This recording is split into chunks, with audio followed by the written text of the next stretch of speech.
It's Big Rick at the Carolina Rebellion along with Tina Smash and Be Real from Cypress Hill, which I never thought I'd say. Like, I'm not going to lie, I fangirled. I waited at the top of the tent because they said you were coming. He's been like this. Seriously, I was like, I feel like we might be long lost cousins. I'm not sure. Because I don't know your family, but I feel like we might be related. I'm pretty excited about this. The thing, though, I have to ask first and foremost, in 1991, when the first album came out, did you ever think 25 years later you're playing rock festivals? No, absolutely not. We didn't know if we would, how long we'd be around. We were just stoked to be making music and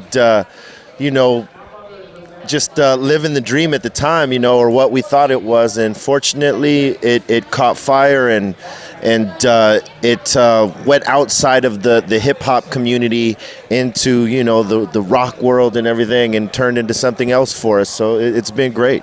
Did you ever think suburban white kids were going to be bumping that in a '91 Mercury Topaz? Well, Because I absolutely. did. They wanted to do exactly what their parents didn't want them to do. So Right. Yeah, I mean, it was something like I remember hearing this stuff for the first time, and I was just like, holy shit, I can't wait till my parents are pissed off I'm listening to this.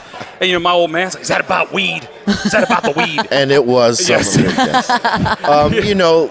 We were just trying to make music that was representing us, and it caught on to people outside of the communities that we grew up in and whatnot, and they could relate to it in some form or fashion, whether it was the music or what we were talking about. And it was shows like Lollapalooza that exposed us to these type of crowds. And we were like, truth be told, before I got into hip hop, and Sen could probably say the same, we were into rock, we were into metal and stuff like that. That's what we used to listen to. So when that gravitational pull started happening for us on for the rock fans, it was just something that felt natural to us. So we just kind of went with it, and it served us well that we're playing 25 years later at rock festivals, and it's something that we never would have thought of happened. We knew our lane was hip hop, but we did not know it would extend like this. What kind of rock did you listen to when you were younger that influenced you? The type of stuff I was listening to when I was in the 5th and 6th grade. I was listening to Rush, Ozzy Osbourne. Wow, I would have never imagined and that. the Black Sabbath. We're listening to AC/DC. I mean, a little bit of everything. And my mother was into classic rock and Latin music, so I had a little bit of that. So Beatles and Zeppelin was and very all well-rounded that stuff. Well-rounded. Child, yeah. Tried to be. I think I read somewhere, were you the first multi-platinum Latin hip-hop group ever? In hip-hop, that's they gave us that, I guess, that achievement. Those were things we didn't even think about. We didn't know existed. We were just trying to do music, and fortunately, some good things happened along the way, and that was one of them. And we still carry the torch. Yeah. When you mentioned earlier about crossing, you didn't know you would ever cross over into these different genres. One of my favorite things ever, and everybody here would tell you this, is I'm a gigantic Simpsons fan.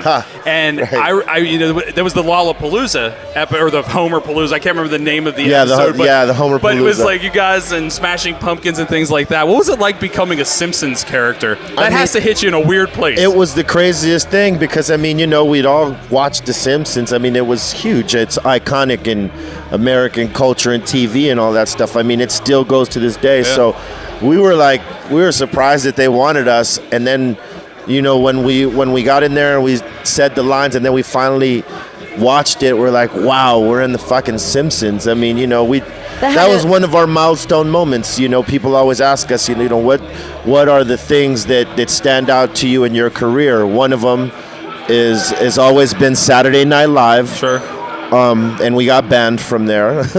our Woodstock, which I think is the better story than we've been on it 12 times. Yes, exactly. We never played out. The Woodstock performance, and the last one, the Simpsons, which is now you can hang it up. You're like, we finally made it. We've been on The Simpsons and kicked off of Saturday Night Live. Our careers are there. Never thought we would be, in any of those, involved in any of that. So it was great.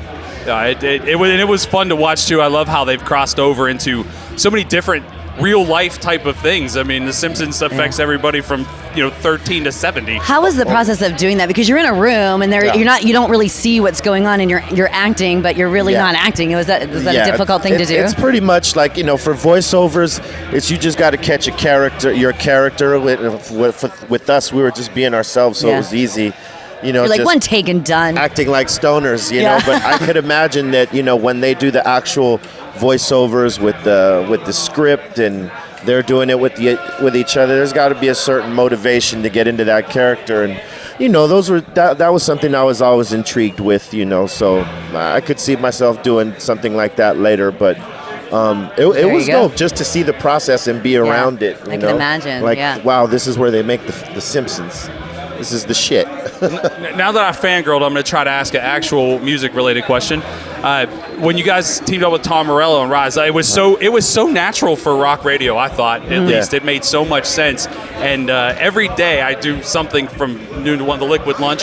It gets requested still once a week. Really? Yeah. I mean, it's one of those songs that it definitely, obviously, appeals to rock fans. But there's always somebody once a week that's like, hey, can we play Cypress Hill? So you think it would go off here today, huh? I think it'll be okay. I think you'll dig it. Yeah, it's. I'll tell you this. Working with Tom Morello is like, it's like magic, man. He's one of the baddest guitar players out there with his sound, and no matter what he plays on, it has that energy. So if you're an artist, right along with him, it kind of makes it easy to catch on to that vibe and do something special with them. And we love that song. That's one of the songs on that Rise Up album that is one of our favorites to perform when we perform it. And people get up for it because when even if they could get like a little, like a pinch of salt, like let's just say Rage right now is a pinch of salt, people would die for that fucking pinch of salt just to hear a little piece of Rage. And that's, us doing that is that pinch of salt. You have to up your game working with someone who's he's like a scientist with a guitar. Yes, and I anticipate us doing more work with Tom in the future. You gotta look for that. Well, then let's discuss. I think, was it Elephants on Acid? Is that what the crazy rumor is about a new record? Well, that's for the Cypress Hill album. Yeah, Elephants on Acid, produced by DJ Muggs.